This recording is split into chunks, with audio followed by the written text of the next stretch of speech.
G'day. How are ya? You battler? Hello everyone. I'm here at Mills Park Tennis Club today in the middle of the bush and it's 32 degrees Celsius. That's bloody hot, but I'm still out here and I'm going to crush some tennis balls this arvo. Apologies for the poor angles in these videos. On the day that I filmed this, it was extremely bright outside and I had a real trouble finding myself in the viewfinder of the camera. So slowly but surely I will get this right in future videos. So you'll note that I'm playing left-handed here these days. I was originally a right-hander, but due to a shoulder injury, I'm sort of forced to retire my right arm, and just grateful that I have another one which I can play the game which I've loved so much since the age of 6. So I'm playing here with a Babolat Pure Drive. It's a 316 gram racket that's strung, rounded up to 320 say with an overgrip. It's a 100 square inch racket with a 16 by 19 string pattern, and it's known to be a very, very powerful racket. And playing comp these days, I've been getting quite frustrated, to say the least, because I'm not used to some of the mistakes that I make with my left hand compared to when I was a right-hander, and I'm starting to realise maybe it's because I've chosen this racket that is a real power beast, whereas I should have probably been looking for something more control-focused. Here's me having a few shots right-hand. I can still play right-handed, I just can't serve. It's too uncomfortable in the shoulder. So for those of you who don't know much about racket specifics, big heads, it's easier to hit the ball. Bigger sweet spot with an open string pattern that allows you to get more rip on the ball, or in other words, impart more spin on the ball, because the ball sinks into the string bed and is encased within those strings for you to wrap the racket face around it and put topspin or backspin on.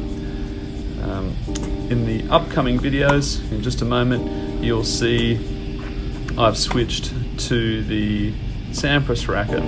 This is a Wilson Pro Staff 6.0 85 square inch, and it's a lot heavier. I think unstrung it's like 347 grams, so strung we're looking close on 360. So it's normally kind of difficult to swing through the air, but because it's got such a thin beam, it actually feels really good to swing. As you strike the ball though, it is quite a dead feel.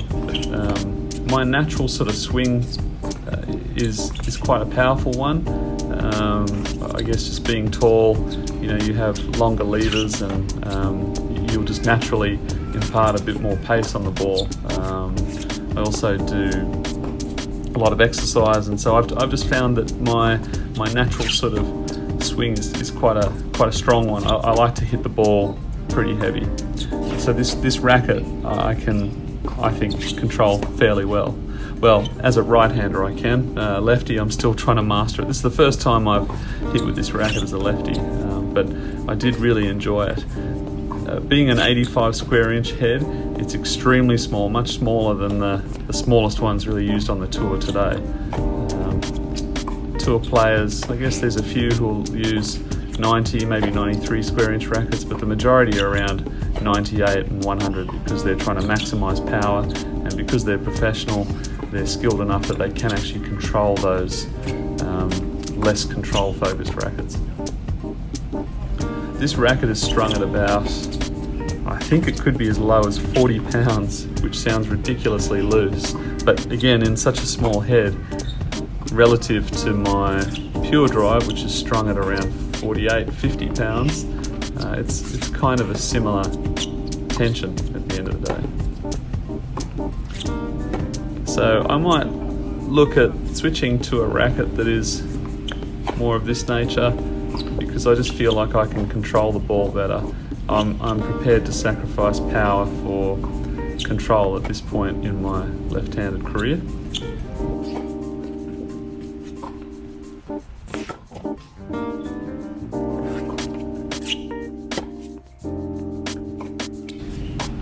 given that I'm a chiropractor, I suppose I should make this video somewhat relevant to my work in treating musculoskeletal injuries.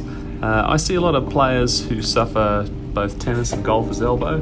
These are both tendon-related elbow injuries, and I think a lot of the time the problem comes down to the equipment. There are a few main things I look at when treating tennis players suffering these conditions. With respect to the equipment, it's the tension at which they're stringing their rackets, the grip size and the weight of the racket. Obviously, if you're using the wrong grip, if it's too fat, it's going to make it more difficult on your forearm muscles to take a hold of that racket, and that can be detrimental to the tendons in the forearm. String tension, if it's too tight, it's going to be quite impacting on the arm. So I usually encourage people to lighten the strings off and possibly consider changing the type of string they're using, maybe going to a multi-filament string, something that is softer on the arm as opposed to a poly, which is quite a hard string. But then probably the biggest factor is weight. Understand that when you hit a ball, that is a collision between the tennis ball and the racket. If you were to hit a tennis ball with a cricket bat, whilst you wouldn't be able to swing it as quickly, as the bat made contact with the ball, it would fly off the bat and easily go into the back fence. As opposed to if you were using a ping pong paddle, trying to strike a tennis ball with that, you'd have to really wind up your backswing and take a good crack at it. In the first instance, the shock is being absorbed mostly by the cricket bat. In the second instance, it'll be absorbed mostly in your arm, therefore stressing those forearm tendons in particular. So with respect to weighting up your racket, it's always important that you're choosing a weight range that is suitable for your age and your level of strength, I guess. So for advanced to professional players, it can be anywhere from, say, 315 to as much as 370 grams. For intermediate players, perhaps you'd want to stick around the 300 mark, and for younger people, perhaps school kids, around anywhere from 260 to 280. Those are very general categories, but weight is a big factor.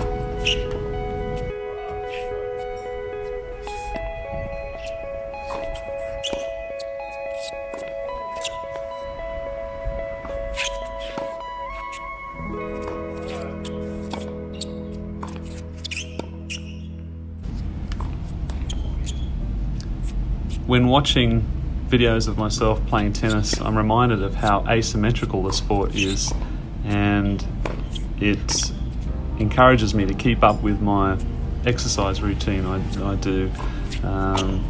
Going to the gym and doing resistance training and just working both sides of my body, because it really is a taxing sport on the body. Like there are imbalances within my body from playing right-handed. My right arm was much stronger than my left. That's obviously changing now that I've switched hands, but it really has been a great exercise forcing myself to play left-handed, because I can almost feel different parts of my brain working. The footwork is so hard to master when you switch hands, because you have to do everything in the opposite way. And I guess I'm just fortunate that by nature I am left-handed, so it's a much easier transition for me than, say, other people. Anyway, I hope this video has been interesting to you guys. I obviously have other videos on the channel around my work as a chiropractor.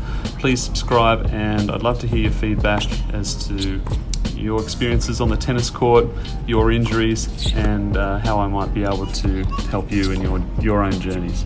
Thanks very much. Subscribe to my channel.